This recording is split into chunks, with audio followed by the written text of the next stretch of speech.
The housing market is in turmoil right now. There has been more cancellation than any time before. So I got data and I got some super cool stats that we're going to talk about. And we're talking about an article that was published and that they're saying that there's 21% of people actually dropping out of contracts in certain areas in Florida. And nevertheless, we've seen a huge increase in people actually pulling out of their contracts and canceling it. So let's go over it. That's what we're going to talk about in this video. So the challenges that we're going to be facing in this real estate market. So with high interest rates, high unaffordability, what can go wrong, right? We're just trying to get along and trying to make it, try to buy a house. And if you're a seller, you're just trying to sell, right, for the highest price possible. And that is right now really challenging because so many people are canceling contracts when they're in it, right? So home prices have been at the highest they've ever been. So in June of 2022, the median home price in Florida was 442,525. That's a 4% rise in price. So the impact that all this stuff is going to have on you is that there's so much it's so expensive that there's so much people that just can't afford the payment anymore. And then we have these high unemployment stats. We have, people that have been laid off for 8-9 months, and we're just trying to figure out how can you get back into the housing market? How can you buy without losing your shirt on it and without being buried in house poorness, and actually have a decent house, decent payment, and just live your life, right?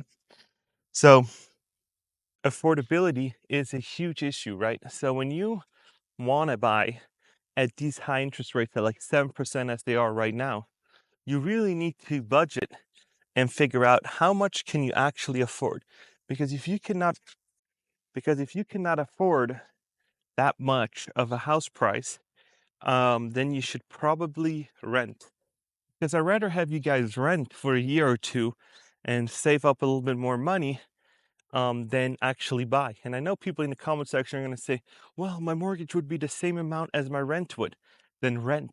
Because if you rent, you do not have to pay property taxes, you do not have to pay for maintenance, and you do not have to pay for anything else that breaks because your landlord has that responsibility, right? And key factors in housing market is always migration, right? People moving, people leaving, and then there's hotspots, right? Not every city is the same. Not everybody has the same problems in the demographic of housing, market across the United States. There might be cities that are super competitive in the same state, and some of them are not. So you got to really know where you're buying and what the trajectory is, and see, is this a good trajectory or is this a bad trajectory, right? So that you got to be super aware of, and nobody is going to make that analysis for you besides yourself, because you're yourself best advocate. So if you are trying to buy and you're going to go see a realtor and your area is in decline, that realtor won't tell you that the area is in decline, you shouldn't buy. He's going to tell you, oh, it's going to pick back up again and all this other stuff because he wants to make a commission, right? So it's a supply and demand imbalance, right? So when you have more people buying than not, then there's issues, right? But when you have more people, the other way around, then there's also issues because one of them you have an oversupply and one of them you have an undersupply. So let me know in the comments what you think is better. So let's look at the forecasts, right? So we've had all these people during COVID buy houses with 3% interest rates. And when you have 3% interest rate and it's a competitive market, you cannot drop out of the contract, because you just can't do it. You got to be aware, you got to be looking, and you got to go through with it. I know people that waived all inspections. So when I sold my house in 2022, or no, in 2020, not 2022, I bought a house in 2022 also, but when I sold my primary house in 2020, The buyer gave me a cash offer, 7 or 14 day escrow, and no contingencies. Yeah, they wanted it like that, no contingencies, no nothing. And now you got to be more picky because right now interest rates are high and you're going to be married to the house longer, because before you can just 2 years, house prices went up and you can just get out of it. But now you might not have that opportunity. If the housing market dips a little bit, like 10% dip or something, or 8-9% dip, and other people are trying to sell too, why would they pick your house? And then it's a price race. And then you got to be aware that, housing, to swap house or to buy another one, and to sell one to buy another one, is hugely expensive. And if you cannot buy at the perfect time or sell at the perfect time, you need to sell because you never get top dollar for it, right? So, advice for buyers and sellers. So, one advice I have for buyers is be super picky. Right now, it is the time to be super picky, to be super aware of what you're getting yourself into. You might not have the opportunity for 8 years or 9 years to get rid of that house. Depending on the housing market goes, you might be stuck in that house for a very long time. So be super picky. If the seller doesn't want to play ball, cancel the contract, get out. Make sure it's during your due diligence time and get out. And for sellers, you got to be price competitive. Now you got to be looking into your area, see what the comps run, see how long houses are on the market for, and you need to price your house competitively. In 2022 or 2020, I keep saying 2020, but in 2020, you could have just priced your house up here, and then the market at one point just got here, and then you were, it bailed you out. So if you had a higher price, it maybe took 2, 3, 4 months, but then the market caught up to you, and then all of a sudden you got traction because everything around you got pricier. But now on the way down it's not the same game where you can price it, up here, because then the market's going to drop. So you need to price it slow, just a little bit underneath, so you get these buyers, and then they can buy, right? So if it's $1 million, you want to price it just below that to get a bunch of traction, and people are going to say, "Oh, that's a good deal." Because if the market's going to dip and everybody's house going to be 900,000, why would they buy your house? And I know, then there's going to be people saying, "No, there's pools, there's all these other things that you can, that are add-ons, and that granite countertop is nice and all that." Yes, but a granite countertop isn't going to be a make it or break it. It's what's going to make it or break it is the payment at the end of the day. And people could tell me all day long, I really wanted a swimming pool, and without a swimming pool, I wouldn't have bought. You can always add a swimming pool. You can always get a new backsplash. You can always do this. But when you can't get into the house, those are just dreams, right?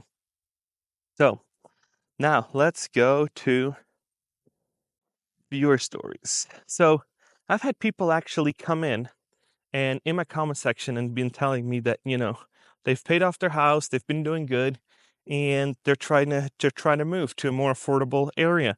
And when you're trying to move to a more affordable area, and what you're thinking, a lot of other people are thinking too. And there's a thing called buyer's remorse. So you got to be aware that you might be stuck with a place that you don't want anymore, that you can't get rid of, right? So let's say you want to buy a house in Florida, right? Cape Coral, one of the most booming towns. That's where my parents used to have a house. And now, all of a sudden, there's a huge influx of people, and everybody's moving there. And now you're trying to get out, and you can't because everybody else is doing the same thing, because of family, because of just oh, I'm trying to move more affordability, and they can't. I'm trying to do that, and you got to be running the numbers like crazy. And there's always numbers that you do not account for, right? So you need a budget for a little bit extra, because there's always that, "Oh, I didn't know that this was a thing," or "I didn't know that this was a thing." So, and when you budget for stuff like that, you never know if, you move there and then all of a sudden there's a special assessment or something else. And then you're like, wow, I just could have stayed at at my old spot, right? So I think on the market in general, I always think if you have the money and you're going to hold it out, I think it's a good time to buy. If you can buy now and sit on it, it's a good thing. You can always refinance, but don't buy and think you can refinance. Because if you're going to buy now and you think you're going to refinance later and that might not come for 5, 6, 7 years, then there's issues. So if you're going to buy today and your realtor tells you some lies and says you can always refinance later, you can always refinance later. So they say like marry the house and date the rate, right? Because the rate's going to come down. Tendency, yes, the rate's going to come down at one point, but that's not a guaranteed. And the bank, and this is where I'm going to ask somebody as a mortgage lender, if the market dips, right? So let's say you bought a house for $100,000. The market dips 10%, right? So your house is now worth 90. You had all these transaction costs and they're about 10% too. So you have no equity in the house anymore because the market dipped and your down payment was gone and all that other stuff. And now you want to refinance. Is the bank going to allow you to refinance if you have almost no equity because the market dipped? I'm curious to know. Because if you have no equity into it, why would a bank take on that burden and refinance you just because, right? Just because they're like, hey, we like you. So I don't think that is a possibility, but I'm not 100% sure. Because when I've refinanced properties, they always wanted to know how much equity I have, and they ran the comps. And if the comps don't go right, then they're probably not going to let you refinance. If I was a bank, I wouldn't let you refinance, right? So be hyper aware.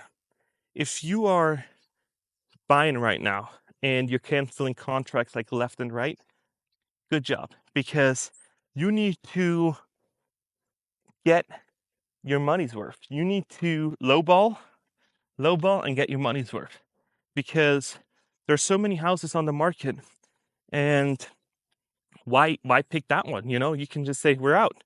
Yeah, and don't even worry about the realtor. Like you're gonna be like, oh, the realtor doesn't want me to do it. Who cares? The realtor, if it's not your friend, who cares? It's a business transaction. They'll make a commission.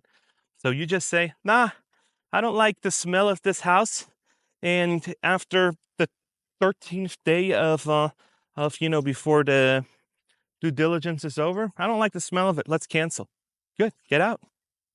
And when you're a buyer, or a seller, you need to be hyper aware, and you need to be like, what is it going to take? Do I need to lower the price a little bit and do all that? That's what I personally would do. So if I was the seller, I'd be like, I'll give you another $10,000-$15,000 off. Just go through with it. Just move through with it.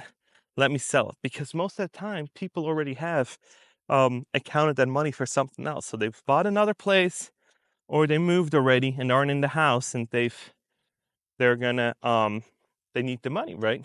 And when you need the money and you're not selling because you just want to sell, then you have leveraging power, right? So is this something that you guys agree on or not? Because buying real estate is actually really interesting. It's a really interesting game, because there's so many different angles you can take, and you can always find good deals. Regardless of the market, you can always find good deals. And that's what I hope you guys do. And if not, pull out. And if the seller thinks we're still in 2020, pull out. Let the house sit on the market for a year or two and see why. Because every day that that house is on the market, it costs some money.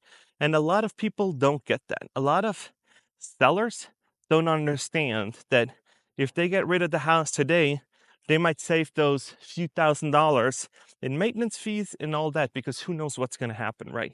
Especially in places like Florida. Because in Florida, you never know if there's going to be a hurricane, whatnot, and you might have way bigger issues down the road if you would just got rid of it, right? And that's why if I'm the seller, I'm always like, yeah, just get rid of it. Yeah. And you can always make it up on the next one, right? And if you sell a house for a few $100,000, what's another 10, 20, 30,000, right? So you just want to get rid of it. Get out and move on. Move on with your life.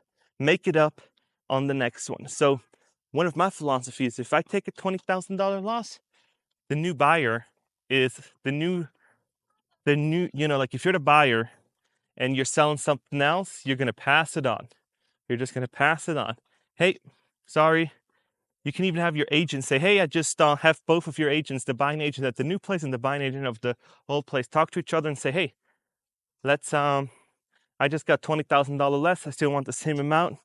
Let's tell them that, that the buyer, that the buyer today from the new place that I got is in trouble because they need $20,000 more, even if you don't, and tell them, oh, we need to have another $20,000 price reduction because they, the seller doesn't have those 20,000 that are needed, and even if they're not, and so then just go and see what happens. You can always say, oh, we took out, a family gave us something, but this is just some real estate advice. How do you like this new format of video? Let me know what you guys think. And if you haven't, please like and subscribe. Go follow me on LinkedIn. I'm also on Spotify and Rumble. So you can also watch my videos there. I really appreciate you guys. It is so doomy out because of the California fires that my lungs are all scratchy. And then I'm like, oh my gosh, I'm losing traction because the smell is so bad. So yeah, I keep forgetting my train of thought because it smells like somebody's barbecuing, but not in a good way. So I love it. Let me know what you guys think, and I'll see you in the next one.